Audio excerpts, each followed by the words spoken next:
আসসালামু আলাইকুম ওয়া রাহমাতুল্লাহি ওয়া বারাকাতুহু। সম্মানিত দর্শক মণ্ডলী, আজকে আপনাদের সামনে আমি খুব গুরুত্বপূর্ণ একটি ভিডিও নিয়ে উপস্থিত হয়েছি। ভিডিওটি হচ্ছে ধন সম্পদ বৃদ্ধি হওয়ার আমল। ধন সম্পদ বৃদ্ধি হওয়া এটা কোনো পাপ নয়, তবে ধন সম্পদ যদি আপনি সঠিকভাবে ব্যবহার করতে না পারেন তাহলে অবশ্যই এটার দ্বারা আপনি দুনিয়াতেও ক্ষতিগ্রস্ত হবেন এবং পরকালেও ক্ষতিগ্রস্ত হবেন। আপনার ধন সম্পদ এইরকম এটা পাওয়ার জন্য, অর্থাৎ ধনী হওয়ার জন্য আমল যে করবেন এটার উদ্দেশ্য থাকতে হবে। মনে করুন আপনি ধনী হলে দান সদকা করতে পারবেন, বেশি এক্সট্রা অনেক নেকি আপনি পাবেন, ওইরকম মনোবল থাকতে হবে। আর যে আপনি ধনী হলে শত্রুর প্রতিশোধ নিতে পারবেন, এখন টাকা নাই বলে শত্রুর মোকাবিলা করতে পারতেছেন না, অর্থাৎ মূলেই আপনার উদ্দেশ্যই খারাপ, তো এরকম করে কোনো কিছু হবে বলে মনে হচ্ছে না। আর না হয় মনে করেন আপনি পরিবার চালাতে পারতেছেন না, নিজের পরিবার নিজের চালাতে হিমশিম খাচ্ছেন, এখন আপনি চাইলে এইরকম আমল করতে পারেন, ইনশাল্লাহ অবশ্যই উপকার পাবেন।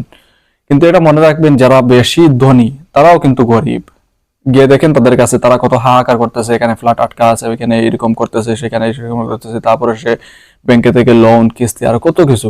ওর কাছে গেলে, যেহেতু আমাদের সব ধরনের মানুষের সাথে পরিচয় আছে সেই জন্য বলতেছি, ঠিক আছে, আমরা জানি সবকিছু।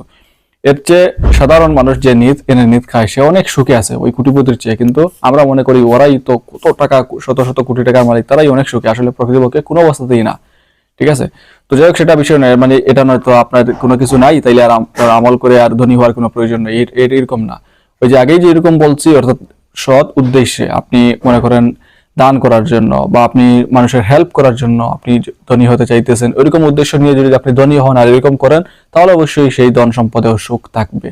ঠিক আছে, আর ধনী হয়েছেন আর কারে মেরে খেয়ে এরকম কি খাবেন, ওইরকম করে কোনো লাভ নেই।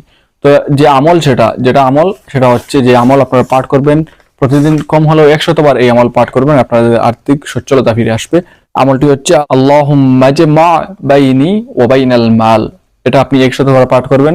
শুরুতে কয়েকবার দুরূদ শরীফ এবং শেষে কয়েকবার দুরূদ শরীফ পাঠ করে নেবেন। এরকম আপনি 21 দিন পর্যন্ত আপনি আমল চালিয়ে যাবেন, দেখবেন এর ভিতরে অবশ্যই আপনার কোনো না কোনো ফল পাবেন ইনশাআল্লাহ। ঠিক আছে, তো যাই হোক, এটা অত্যন্ত পরীক্ষিত আমল, আপনারা করেন উপকার পাবেন।